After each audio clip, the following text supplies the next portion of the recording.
Bible mission నాయకుడు, Calvary నాథుని ప్రియసుతుడు, ఫాదరు దేవదాసు. బైబిలు మిషను నాయకుడు, కలువరి నాథుని ప్రియసుతుడు, ఫాదరు దేవదాసు. అందరికీ మరణాత. ప్రభునందు ప్రియమైన దేవుని పిల్లలారా, ప్రభు అయిన యేసుక్రీస్తు నామం పేరిట నేటి పరిశుద్ధ ఆదివారపు దీవెనలు శుభములు మీకెల్లరికూ కలుగునుగాక. ఆమేన్. అందరికీ మరణాత. ప్రియమైన దేవుని పిల్లలారా, పరిశుద్ధ గ్రంథములో నుండి దేవుని వాక్యమును చదువుకొని చిన్న ప్రార్థన చేసుకొని వాక్యం మనం ధ్యానం చేసుకుందాం. పరిశుద్ధుడైనటువంటి మత్తయి గారు రాసిన సువార్త 2వ అధ్యాయము 6వ వచనము నుండి 8వ వచనం వరకు ఉన్నటువంటి వాక్య భాగమును చదువుకుందాం. అంతటా హేరోదు ఆ జ్ఞానులను రహస్యముగా పిలిపించి ఆ నక్షత్రము కనబడిన కాలము వారి చేత పరిష్కారముగా తెలుసుకొని, మీరు వెళ్ళి ఆ శిశువు విషయమై జాగ్రత్తగా విచారించి తెలుసుకొనగానే నేనును వచ్చి ఆయనను పూజించినట్లు నాకు వర్తమానము తెండని చెప్పి వారిని బెత్లెహేమునకు పంపెను. దేవుడు తన వాక్యమును బట్టి మనం దీవించునుగాక. ఆమేన్. ప్రార్థన చేసుకుందాం. మహాపరిశుద్ధుడైన దేవా, నీకు నమస్కారములు తండ్రి. ఈ ఆనంద మాసములో మా ప్రభువా నైనా నీ జననమును గూర్చినటువంటి సంగతిని మా ప్రభువా తలపోయచ్చు. దేవా, ఇదిగో నిన్ను స్తుతించుచు ఆరాధించి మా రక్షకుడైనటువంటి నిన్ను మ్రొక్కి కానుకలు సమర్పించి దేవా నిన్ను ఘనపరిచి నీ రాకడకు సిద్ధపడేటువంటి ధన్యులుగా మేము జీవించినట్లు సహాయం దయచేయమని వేడుకుంటున్నాం. క్రిస్మస్ పండుగ ఆశీర్వాదములు సమృద్ధిగా మేమందరము పొందుకొని వర్ధిల్లునట్లు దీవించుమని, ఈ సమయమందు వాక్యము ద్వారా మీరే మాతో మాట్లాడి మమ్మల్ని దీవించుమని ప్రభువును రక్షకుడు అయిన యేసు నామములో ప్రార్థన చేయుచున్నాం మా పరమ తండ్రి. ఆమేన్. అందరికీ మరణాత. కూడి వచ్చిన దేవుని పిల్లలారా, 2వ రాకడలో త్వరగా వరుడుగా వచ్చున్నటువంటి ప్రభు ఆయన యొక్క దివ్య లక్షణముల చేత మనలను వధువుగా అలంకరించి మహిమ మేఘం ఎక్కించుకొనుగాక. ఆమేన్. అందరికీ మరణాత. ప్రియ దేవుని పిల్లలారా, మరి ప్రభు యొక్క 2వ రాకడకు సిద్ధపడుచున్నటువంటి మనము మన జీవిత కాలములో ప్రభు యొక్క జననమును గూర్చినటువంటి సంగతిని మనము మరి సంతోషముగా క్రిస్మస్ పండుగగా ఆచరిస్తూ ప్రభువుని స్తుతిస్తున్న వారము, ఆరాధిస్తున్న వారము, ఘనపరుస్తున్నటువంటి వారమై ఉన్నాం. ఈ 2023వ సంవత్సరములో మరికొద్ది దినముల్లో మనము క్రిస్మస్ పండుగను సంతోషముగా ఆచరించబోతూ ఉన్నాం. ప్రభువు యొక్క మరి జనన దిన వేడుక సందర్భముగా దీవెనలు దైవ సన్నిధానమందు మనం పొందుకొనబోచు ఉన్నాం. ఈ సందర్భముగా మనము మరి ప్రభు యొక్క జననమును గూర్చినటువంటి విషయములనే ఎక్కువగా మనము ధ్యానిస్తూ ఆయన లోకములోనికి వచ్చి నెరవేర్చినటువంటి రక్షణ కార్యం మన కొరకైనదే. ఆయన మన రక్షకుడై ఉన్నాడు. మనకు పరిశుద్ధతను, మహిమను, నిత్య జీవమును, సమాధానాన్ని ఇచ్చి పరలోకములోనికి మనల్ని చేర్చుకొనడానికి వచ్చినటువంటి దేవుడై ఉన్నారు అని మనము సంతోషముతో దేవుని ఆరాధిస్తున్నటువంటి వారముగా, మన రక్షకుడైనటువంటి ప్రభువును ఆరాధిస్తున్నటువంటి వారముగా ఉన్నాం. మరి క్రిస్మస్ అనగానే క్రీస్తుని ఆరాధించుట అనేటువంటి అర్థము ఉన్నది. మరి క్రీస్తుని ఆరాధించేటువంటి విషయమునకు సంబంధించి నేటి దినమున చదువుకున్నటువంటి వాక్యములో నుండి ఒక వచనమును మనము మరొకసారి చదువుకొని దాని గురించి మనం ధ్యానం చేసుకుందాం.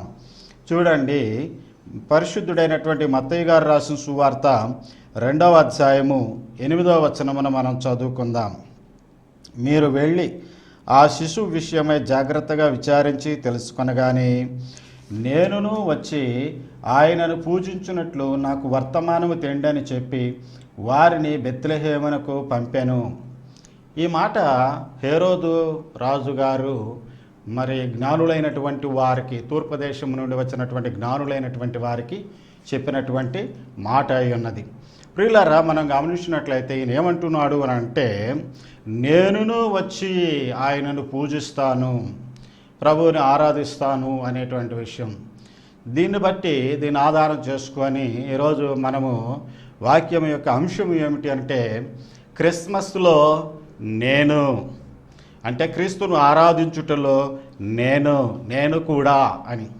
క్రీస్తుని ఆరాధించుటలో నేను అనేటువంటి క్రిస్మస్లో నేను అనేటువంటి అంశము ఈరోజు మనం ధ్యానించుటలో ఉన్నటువంటి మరి ఉద్దేశం ఏమిటి అనంటే 2023 సంవత్సరములో క్రిస్మస్లో అనగా క్రీస్తును ఆరాధించుటలో నేను ఏ పాత్ర పోషిస్తున్నాను, నేను ఏమై ఉన్నాను, నేను ఎలాగూ క్రీస్తును ఆరాధించడానికి ఎలాగూ సిద్ధపడుతున్నాను అనేటువంటి విషయాన్ని మనం ఆత్మపరిశీలన చేసుకోవాలి అని ఇప్పటికైనా సరైన రీతిగా మన రక్షకుడైనటువంటి ప్రభువుని ఆరాధించేటువంటి మరి సరైనటువంటి స్థితి కలిగి పండుగను మనము జరిగించుకోనాలి. ప్రభువుని మనము ఘనపరచాలి.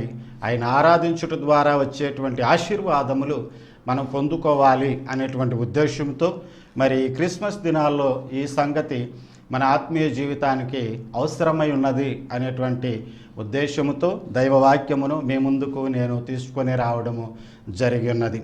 మొదటిగా మరి నెల్లూరులో బైబిల్ మిషను సంఘం యొక్క పక్షంగా మా కుటుంబం పక్షంగా మీకందరికీ కూడా 2023 సంవత్సరం యొక్క క్రిస్మస్ శుభాకాంక్షలు దీవెనలు మీకు తెలియజేయచ్చు ఉన్నాను. అందరికీ మరణాత. ప్రియ దేవుని పిల్లలారా, చదువుబడినటువంటి వాక్యం అంశంలోనికి వద్దాం. క్రిస్మస్లో నేను అనేటువంటి అంశంలోనికి మనం వస్తూ ఉన్నాం. ఈయనేమంటూ ఉన్నాడు హేరోదు గారు, నేనును వచ్చి ఆయనను పూజించున్నట్లు.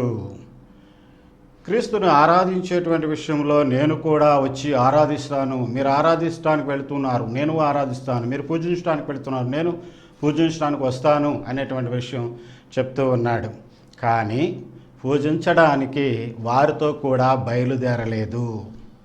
ప్రియ దేవుని పిల్లలారా, ఆయన పరిపాలనలో ఉన్నటువంటి రాజ్యంలోనే ఆయనకి సమీపంలోనే బెత్లెహేము పురమందు ఆయన జన్మించిన వాడిగా ఉన్నారు అని లేఖనములను చదివి పండితులైనటువంటి వారు తెలియపరచిన వారుగా ఉన్నారు కదా. మరి వీరితో కలిసి ఈయన వెళ్ళి ప్రభువుని ఆరాధించవచ్చును కదా. కానీ దురుద్దేశము కలిగిన వాడై ఉన్నాడు కాబట్టి తాను వీరితో కలిసి వెళ్ళలేదు. దగ్గరలోనే ఉన్న ఆయన జన్మించి ఉన్నాడు అనేటువంటి విషయము అర్థమైనటువంటి వాడుగా ఉన్న తాను వీరితో కలిసి ప్రయాణము చేయలేదు, కలిసి వెళ్ళి దేవుని ఆరాధించలేదు. మనం కొన్ని విషయాలు చూడబోతూ ఉన్నాం. అదేమిటి అనంటే, ఈ హేరోదు రాజుగారు నామకార్థ క్రైస్తవులకి సాదృశ్యంగా ఉన్నాడు అనేటువంటి విషయాన్ని మనం గ్రహించుకోవాలని చెప్తూ ఉన్నాను. నామకార్థ క్రైస్తవులు యేసుక్రీస్తు ప్రభు వారిని ఆరాధించేటువంటి విషయంలో నేను కూడా అని అంటారు, కానీ వారు హృదయపూర్వకంగా క్రీస్తుని ఆరాధించేవారుగా ఉండరు. హృదయపూర్వకంగా క్రీస్తు కార్యముల్లో పాల్గొనేవారుగా ఉండరు. హృదయపూర్వకంగా క్రీస్తుని మహిమపరిచేవారుగా ఉండరు. హృదయపూర్వకంగా క్రీస్తు కొరకు జీవించేవారుగా ఉండరు. ప్రియ దేవుని పిల్లలారా, మరి హేరోదు ఎలాగూ మరి నేను కూడా వస్తాను ఆరాధిస్తాను అన్నప్పటికీ నామకార్థ క్రైస్తవులు అయినటువంటి వారు నేను ప్రభువుని ఆరాధించుటలో ప్రభువుని గణపరచుటలో మీతో కూడా ఉంటాను అనేవారుగా ఉంటారు. కానీ వారి జీవితముల్లో ఏది కూడా విడిచిపెట్టారు, ఎలాగున కూడా దేవుని మహిమపరచరు. నేనేమంటూ ఉన్నాను అనంటే, నేటి క్రైస్తవ సంఘాలలో క్రిస్మస్ పండుగ జరిగించుకొనడానికి సిద్ధపడుతున్నటువంటి క్రైస్తవ కుటుంబాలలో క్రైస్తవులైనటువంటి వారు ఈ హేరోదు వలె ఉంటున్నారు. మరి చాలామంది హేరోదు కోవకి, హేరోదు వరుసకి చెందిన వారై ఉంటున్నారు. కొద్దిమంది మాత్రమే దేవుని ఆరాధించేవారుగా, దేవుని మహింపరిచేవారుగా, క్రిస్మస్ అంటే క్రీస్తును ఆరాధించుట అనేది హృదయపూర్వకంగా జరిగించేటువంటి వారుగా ఉంటూ ఉన్నారు.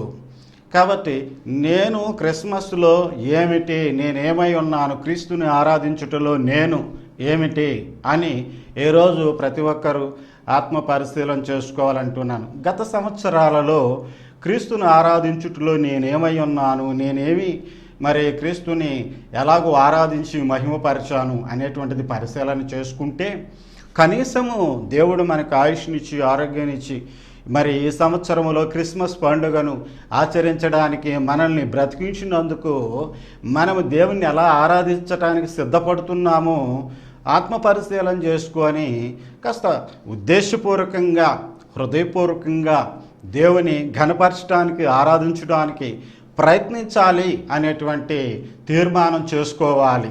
దేవుని నిజంగా నేను ఘనపరచాలి అనేటువంటి తీర్మానంతో దైవ సన్నిధిలో మనము కనబడి పండుగలో మనం కనబడి దేవుని మహింపరిచే వారంగా మనం ఉండాలి అనేటువంటి ఉద్దేశంతో ఈ వాక్యమును నేటి దినమును బోధించుట అనేటువంటిది చేయుచున్నాం.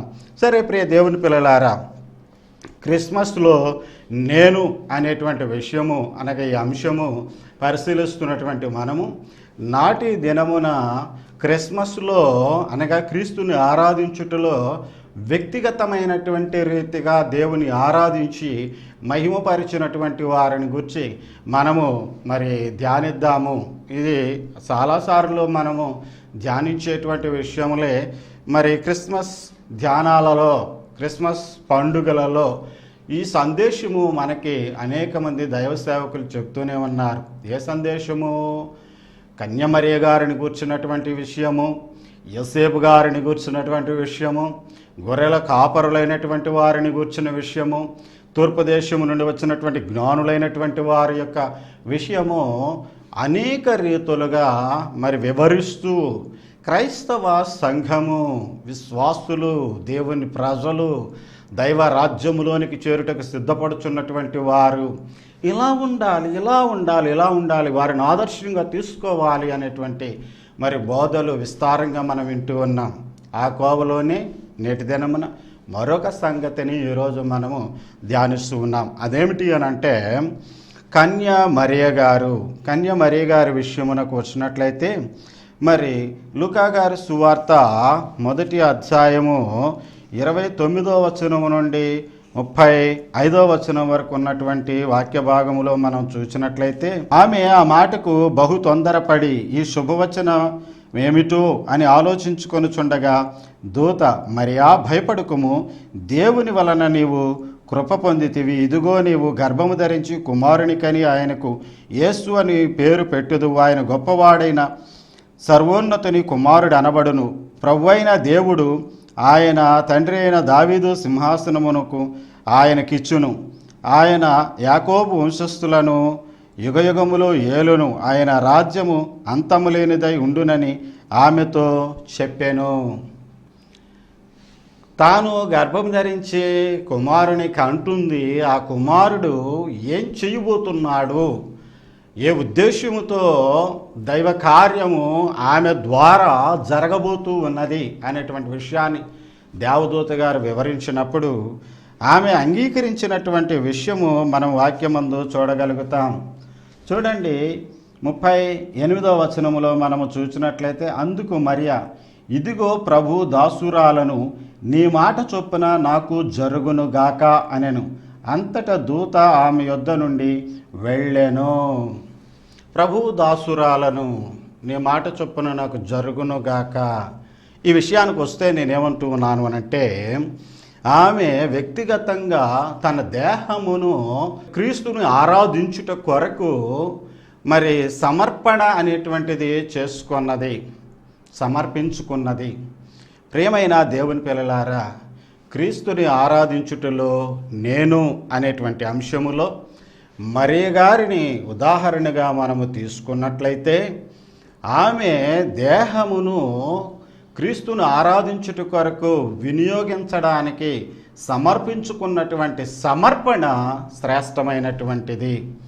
కాబట్టి 2023వ సంవత్సరంలో క్రీస్తుని ఆరాధించడానికి మన దేహము ఎలాగైనా ఉపయోగపడాల్సి ఉంటే దేవుని యొక్క క్రిస్మస్ పండుగ విషయములో, దేవుని దేవాలయమునకు సంబంధించినటువంటి కార్యముల విషయంలో మనం ఏమైనా శ్రమ పడవలసి ఉంటే, కష్టపడవలసి ఉంటే, పని చేయవలసి ఉంటే, దేవుని మహింపరచవలసి ఉంటే మన దేహమును దేవుని మహిమ కొరకు వినియోగించడానికి సమర్పించుకోవాలి అంటున్నాను నేను. ఎవరో చేస్తారులే పనులు, నాకెందుకులే అని చెప్పేసి వెళ్ళి ఉన్నవాడు మరి సమర్పణ లేనటువంటి వాడు. దేవుని కొరకు నేను నా దేహముతో క్రీస్తును ఆరాధించేటువంటి విషయములో నా దేహముతో నేను ఏదో ఒకటి చెయ్యాలి, దైవ కార్యములు నేను మరి పాలి భాగస్థుడిగా ఉండి చెయ్యాలి అనేటువంటి మరి సమర్పణ ఉంటేనే క్రిస్మస్లో నువ్వు ఆనందించగలుగుతావు, క్రీస్తుని ఆరాధించినటువంటి దీవెనను పొందుకొనగలుగుతావు. ఇది కన్యా మరియ గారిని బట్టి మనం తెలుసుకోవలసినటువంటి విషయము. చాలామంది ఎవరెవరికో అప్పచెప్పేస్తారు, వాళ్ళు మాత్రం చేస్తే వీళ్ళు వెనకాలండి పేర్లు పెడతా ఉంటారు. అది సరిగా చేయలేదు, ఇది సరిగా చేయలేదు అని అంటూ ఉంటారు. నువ్వు చెయ్యొచ్చు కదా, దేవుని ఆరాధించే విషయంలో నేను అని నువ్వు రావచ్చు కదా. క్రీస్తును ఆరాధించేటువంటి క్రిస్మస్ పండుగ జరిగేటువంటి దాని కొరకు నీవు చేయగలిగినటువంటిది నీ దేహముతో నీవు చేస్తే ఆ తృప్తి ఆశీర్వాదం నీకు కలుగుతుంది కదా. రే దేవుని పిల్లలారా, జాగ్రత్తగా మనం గమనించాల్సినటువంటి విషయం ఏంటంటే క్రీస్తును ఆరాధించుట కొరకు మన దేహమును దేవుని మహిమ కొరకు వినియోగించాలి. ఇది ఫస్ట్ పాయింట్. రెండవదిగా మనం చూసినట్లయితే యోసేపు గారి విషయం మనం చూస్తాం. అక్కడ మత్తయి గారి సువార్త 1వ అధ్యాయము 24, 25 వచనాల్లో మనం చూసినట్లయితే అక్కడ దేవదూత గారు చెప్పినటువంటి విషయము, యోసేపు నిద్ర మేలుకొని ప్రభుదూత తనకు ఆజ్ఞాపించిన ప్రకారము చేసి తన భార్యను చేర్చుకొని ఆమె కుమారుని కనువరకు ఆమెను ఎరుగకుండెను. అతడు ఆ కుమారునికి యేసు అని పేరు పెట్టెను. ఇక్కడ దైవ కార్యము నిమిత్తము తాను సహకారం అందించిన వాడుగా ఉన్నాడు, సహకరించిన వాడుగా ఉన్నాడు. ప్రియ దేవుని పిల్లలారా, క్రీస్తుని ఆరాధించే విషయములో సహకరించాలి, పని చేసేవారికి సహకరించాలి. ఎవరు ప్రభువు కొరకు తమ దేహమును ప్రభువు కొరకు వినియోగించేవారుగా ఉంటున్నారో, పని చేసేవారుగా ఉంటున్నారో వారికి సహకరించేటువంటి వారుగా ఉండాలి. సాధారణంగా క్రైస్తవ సంఘాలలో మరి సహకరించటం అనేటువంటిది కొన్ని చోట్ల జరుగుతూ ఉన్నా నా ఉద్దేశం ఏంటంటే హృదయపూర్వకంగా చేయలేకపోతున్నారు. అసలు కొంతమంది అసలు సహకారమే అందించుటలేదు. సహకరించకపోవటం వలన ఘనముగా జరగాల్సినటువంటి పండుగ ఘనముగా జరుగుటలేదు. మనం పండుగ పనులు చేసుకొనడానికి అని చెప్పేసి ప్రయత్నం చేస్తూ ఉంటాం. వాటికి అవసరమైనటువంటి వాటిని మనం సమకూర్చుకుంటూ ఉంటాం. అందరూ కలిసి అన్ని కుటుంబాలు దైవ సన్నిధిలో ప్రభువు మన రక్షకుడు మన కొరకు మరి మనల్ని పాపము నుండి శాపము నుండి నరకము నుండి విడిపించి దైవరాజ్య వారసులుగా మనల్ని చేయడానికి ఆయన జన్మించినటువంటి వారు ఉన్నారు. ఆయన్ని గురించి మనం ధ్యానించే వారంగా, ఆరాధించే వారంగా, పండుగ చేసుకునే వారంగా ఉంటున్నాము అని అందరూ సంతోషముతో ఈ పండుగ జరిగించడానికి ముందుకు వస్తూ ఉంటే కొంతమంది తమ సహకారమును అందించని వారుగా ఉంటున్నారు. అలాంటప్పుడు నువ్వు ఈ పండుగను, క్రిస్మస్ పండుగను నువ్వు చేయనట్టే లెక్క.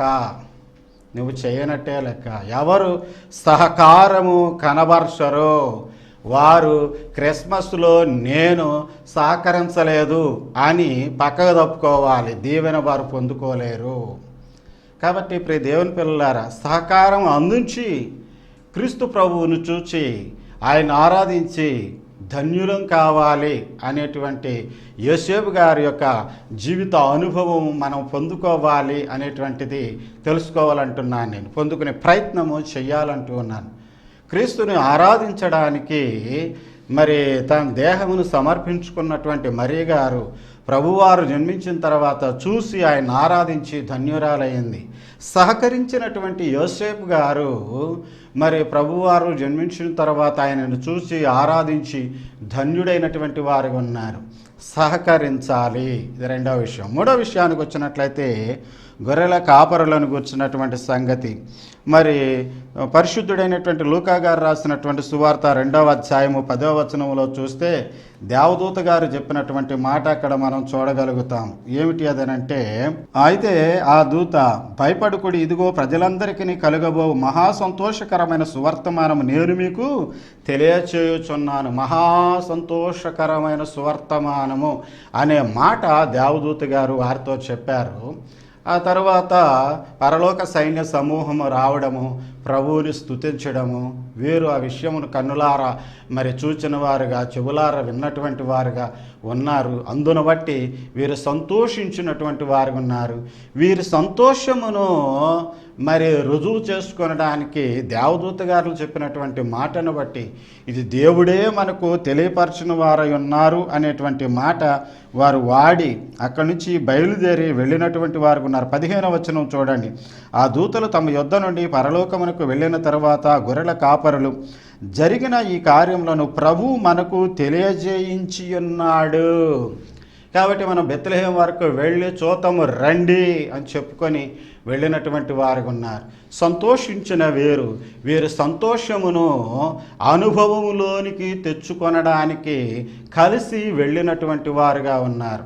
క్రిస్మస్లో హ్యాపీ క్రిస్మస్ అని పక్కన వాళ్ళకి వీళ్ళకి అందరికీ చెబుతాము, అన్ని రకాలైనటువంటి పనులు చేస్తాము. కానీ ఈ సంతోషము నీవు ప్రభువుని చూచి ఆనందించి ప్రభువుని ఘనపరిచినటువంటి వాడిగా ఉంటేనే ఈ సంతోషమునకు నీవు వారసుడు అవుతావు, హక్కుదారుడు అవుతావు, అర్హత కలిగిన వాడు అవుతావు. దేవుని పిల్లారా, చాలామంది కూడా సంతోషము అనేది హృదయములో దేవుని పట్ల కనబరచటం లేదు. ఏదో వెళ్ళామా వచ్చామా పండగ అయిపోయిందా అన్నట్టుగా ఉంటున్నారు. ఇతరులకు ఆ సంతోషమును పంచటం లేదు. వీరు వెళ్ళారు. ఆ తర్వాత చూడండి 20వ వచనంలో చూసినట్లయితే, అంతటా గొర్రెల కాపరులు తమతో చెప్పబడినట్లుగా తాము విన్నవాటిని కన్నవాటిని గూర్చి దేవుని మహిమపరచుచు స్తోత్రము చేయుచు తిరిగి వెళ్ళిరి. దేవుని మహిమపరిచిన వారుగా ఉన్నవారు, కన్నవాటిని విన్నవాటిని ప్రచురం చేసినటువంటి వారుగా ఉన్నారు. క్రిస్మస్లో ఏం విన్నావో ఎవడికి చెప్పడు. క్రిస్మస్లో నువ్వేం దేవుడిని చూసావో, ఏం సంగతి దేవుడు నీకు బయలుపరిచాడో ఎవడికి చెప్పడు. అసలు ఆ అనుభవం, ఆ సంతోషం అనేటువంటిది మరి జీవితంలో పొందుకోరు. పండగ మాత్రం అయిపోయిందంటారు.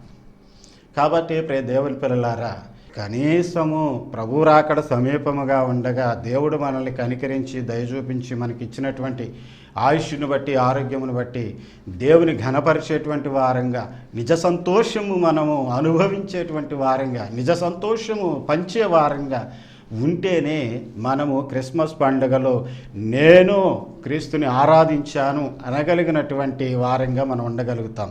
అంటే 4వ విషయం చెప్పి ముగించబోతూ ఉన్నాను. అదేమిటి అనంటే, తూర్పు దేశపు జ్ఞానులు వారు మరి మత్తయి సువార్త 2వ అధ్యాయము 1-2 వచనములో మనం చూసినట్లయితే మత్తయి గారు వారిని గూర్చినటువంటి విషయాన్ని ఎంత చక్కగా వివరించారో చూడండి. రాజైన హేరోదు దినములందు యూదయ దేశ బెత్లెహేములో యేసు పుట్టిన పిమ్మట ఇదిగో తూర్పు దేశపు జ్ఞానులు యెరూషలేమునకు వచ్చి, యూదుల రాజుగా పుట్టిన వాడు ఎక్కడ ఉన్నాడు? తూర్పు దిక్కున మేము ఆయన నక్షత్రము చూచి ఆయనను పూజింప వచ్చితిమి. అంటే ఆరాధించడానికి వచ్చాము, క్రిస్మస్ కొరకు వచ్చాము, క్రీస్తుని ఆరాధించడానికి వచ్చాము అని రాజు అనే మాట వాడారు. మరి రాజు దగ్గరకే వచ్చి మాట్లాడుతున్నారు. ఎంత సాహసం ఉండాలి! నీ దేశములో మరి రాజుగా మరి గొప్పవాడైనటువంటి దైవ కుమారుడు జన్మించాడు అనేటువంటి విషయం, ఆయన నక్షత్రం ఉంది, దాని ప్రకారం మేము వచ్చాం, అది ఇక్కడ తీసుకొని వచ్చింది మమ్మల్ని. వారు అడిగినటువంటి ఆ మాట విధానము చూసినట్లయితే వారు ధైర్యం కలిగిన వారుగా, సాహసించినటువంటి వారుగా ఉన్నారు. నేనేమంటున్నానంటే, వీరు మరలా అంటే క్రీస్తు ప్రభు వారి దగ్గరికి వెళ్ళి చూసి మరి వాళ్ళు తీసుకొచ్చినటువంటి కానుకలు ఇచ్చి మరి సాగిలపడి నమస్కారం చేసి పూజించి అంతా అయిపోయిన తర్వాత తిరుగు ప్రయాణంలో మరి దేవుడు లేక దేవదూత గారు వారికి తెలియపరిచినటువంటి విధానాన్ని బట్టి హేరోదు గారి దగ్గరికి రాకుండా వారు తిరిగి వారి దేశమునకు వేరొక మార్గమున వెళ్ళిపోయిన వారుగా ఉన్నారని మన వాక్యంలో మనం చూడగలం. మరి వేరొక మార్గమును వెళ్ళడానికి వాళ్ళకి ఎంత ధైర్యం ఉండాలి? వాళ్ళు ఏం చెప్పారు? హేరోదు ఏం చెప్పాడు? నేను వచ్చి ఆరాధిస్తాను, మీరు రండి, నాకు తెలియచేయండి విషయం అన్నారు. మరి వచ్చి చెప్పాలి, చెప్పకుండా వెళ్ళిపోయారు. వెళ్ళిపోయినటువంటి వారు రాజాజ్ఞను ధిక్కరించిన వారు అవుతారు కదా. వచ్చి అడగడమే ఒక సాహసము, మరి వచ్చి నాకు తెలియజేయండి ఆ విషయం అంటే చెప్పకుండా తిరిగి వెళ్ళిపోవడం ఇంకో సాహసం. ప్రియమైన దేవుని పిల్లలారా, యేసుక్రీస్తు ప్రభు వారిని ఆరాధించేటువంటి వారిలో ధైర్యం ఉండాలి, సాహసం ఉండాలి అనేటువంటి విషయము ఈ జ్ఞానులైనటువంటి వారి యొక్క జీవితాన్ని బట్టి, వీరి యొక్క జీవితమును మనం ధ్యానించుట ద్వారా, ఈ ఉదాహరణ ద్వారా మనం తెలుసుకొనగలుగుతున్నాం. ఎవరు సాహసించగలుగుతున్నారు చెప్పండి యేసుక్రీస్తు ప్రభువుని గురించి ఆరాధించడానికి? ఈ రోజున క్రీస్తు ప్రభువుని ఆరాధించాలి అని అంటే, నువ్వు క్రైస్తవుడిగా ఉన్నావా అని అంటే, నేను క్రైస్తవుడిగా లేను అనేవాళ్ళే ఎక్కువ మంది. క్రైస్తవుడిగా ఉండడానికి, గవర్నమెంట్ లెక్కల్లో ముందుకు రావడానికి సాహసం అనేటువంటి చేయలేకపోతున్నారు. క్రీస్తును ఆరాధించడానికి నేను వెళ్తున్నాను, నేను వచ్చాను అని నిలబడి అడగగలిగిన, చెప్పగలిగినటువంటి వారుగా ఉండలేకపోతున్నారు, సాహసించలేకపోతూ ఉన్నారు. నువ్వు క్రీస్తుని ఆరాధించినట్టు అవుతుంది. నువ్వు క్రీస్తుని గూర్చినటువంటి విషయంలో ధైర్యం కనబరచకపోతే, క్రీస్తును ఆరాధించడానికి వెళ్ళకపోతే, ఆరాధించేటువంటి పని చెయ్యకపోతే, దేవునికి మరి సమర్పణలు కానుకలు సమర్పించుకొనకపోతే, ఏ విధంగా నువ్వు క్రిస్మస్ జరుపుకున్న దానవు అవుతావు? క్రిస్మస్లో నేను అని చెప్పడానికి నీకు ఏ అర్హత ఉంది వీటిల్లో? ప్రియ దేవుని పిల్లలారా, హేరోదు నమ్మకార్థమైనటువంటి క్రైస్తవులకి సాదృశ్యంగా ఉన్నాడు అంటున్నాను. ఈ 4 లక్షణాలు హేరోదులో లేవు. హేరోదు సమర్పణ చేసుకోలేకపోయాడు, సహకరించలేకపోయాడు, సంతోషించలేకపోయాడు, నేను వెళ్ళి చూద్దామని సాహసించలేకపోయాడు, ఆరాధించలేకపోయాడు. ఈయన వెళ్ళి ఆరాధిస్తే ఈయన రాజరికము అనేటువంటిది తక్కువ చేయబడుతుంది. రాజు అయినటువంటి యూదులకు పుట్టినటువంటి వ్యక్తిని రాజుగా అంగీకరించినట్టు అవుతుంది. కాబట్టి ఆ సాహసం చేయలేకపోయాడు. ఈ రోజున ఈ లక్షణాలు నామకార్థ క్రైస్తవుల్లో కూడా ఉన్నాయి. అంటే క్రైస్తవులు అనబడుతున్నటువంటి వారిలో ఈ లక్షణాలు కనబడుతున్నాయి. సహకరించడం లేదు. అంటే వారు ఏ విధంగానూ కన్య మరియ గారి వలె, యోసేపు గారి వలె, గొర్రెల కాపరుల వలె, తూర్పు దేశం నుంచి వచ్చినటువంటి జ్ఞానులైనటువంటి వారి వలె ఉండలేకపోతున్నారు. పేరుకు మాత్రం క్రైస్తవులు అన్నారు. అందుకే నేను అంటున్నాను, అలాంటి వాళ్ళు నామకార్థ క్రైస్తవులు అండి. అన్యుల జోలికి నేను వెళ్ళడం లేదు. ఎందుకంటే వాళ్ళు ఎలాగూ ప్రభువుని అప్పుడు గుర్తించలేదు, ఇప్పుడు తెలియచేయబడినప్పటికీ గుర్తించటం లేదు. మేము గుర్తించామని చెప్పుకున్న క్రైస్తవులు ఏం చేయగలుగుతున్నాం? నేను గుర్తించానని చెప్పుకున్నటువంటి హేరోదు ఏం చేయగలిగాడు? నేను వచ్చి ఆరాధిస్తానన్నటువంటి హేరోదు ఏం చేయగలిగాడు? ఈరోజు నేను క్రీస్తుని వెంబడిస్తున్నాను అని చెప్పుకుంటున్న క్రైస్తవులు ఏం చేయగలుగుతున్నారు? కాబట్టి ప్రియ దేవుని పిల్లలారా, మనము నిజమైనటువంటి క్రిస్మస్ను ఆచరించే వారంగా, క్రీస్తుని ఆరాధించే వారంగా, ప్రభువుని ఘనపరిచే వారంగా మనం ఉండాలి అని అంటే, మనము ఇదిగో ఈ నలుగురిని కూర్చున్నటువంటి విషయముల్లో వారు ఎలాగైతే మంచి లక్షణములు కలిగిన వారు ఉన్నారో అటు లక్షణాలు మనం కలిగి ఉన్నామా లేదో పరిశీలించుకొని ఆ 4 లక్షణాలు మనం కలిగి ఉండి క్రీస్తుని ఆరాధించినట్లయితే ఈ 2023 సంవత్సరం యొక్క క్రిస్మస్ దీవెనలు మనకు, మన కుటుంబమునకు లభిస్తాయి. అటు ధన్యత భాగ్యము పరిశుద్ధాత్మ దేవుడు మనకందరికి అనుగ్రహించి దీవించునుగాక. ఆమేన్. ప్రార్థన చేసుకుందాం. మహాపరిశుద్ధుడా దేవా, నీకు వందనాలు తండ్రి. క్రిస్మస్లో నేను అనేటువంటి అంశము ధ్యానిస్తున్నటువంటి మేము గ్రహించుకొనవలసిన విషయములు గ్రహించుకొని పాటించవలసిన రీతిగా పాటించి నేను మహింపరిచే వారంగా, పూజించే వారంగా, ఆరాధించే వారంగా ఉండి ఆశీర్వాదములు పొందుకునేటట్లు సహాయం దయచేసి నడిపించుమని ప్రభువును రక్షకుడైన యేసు నామములో ప్రార్థించి వేడుకుంటున్నాం పరమ తండ్రి. ఆమేన్. తండ్రి, కుమారుడు, పరిశుద్ధాత్మ సర్వశక్తి గల త్రియేక దేవుని దీవెన సదా మీకు తోడయండి దీవించును గాక. ఆమేన్. అందరికీ మరణాతా. ఎన్నో మిషనులు ఉన్నవి భూమిలో, ఎన్నో మిషనులు ఉన్నవి భూమిలో, సన్నిధి నేర్పిన సద్గురువెవరు, సన్నిధి నేర్పిన సద్గురువెవరు, సన్నిధి పరుడగు ఈ గురువే, సన్నిధి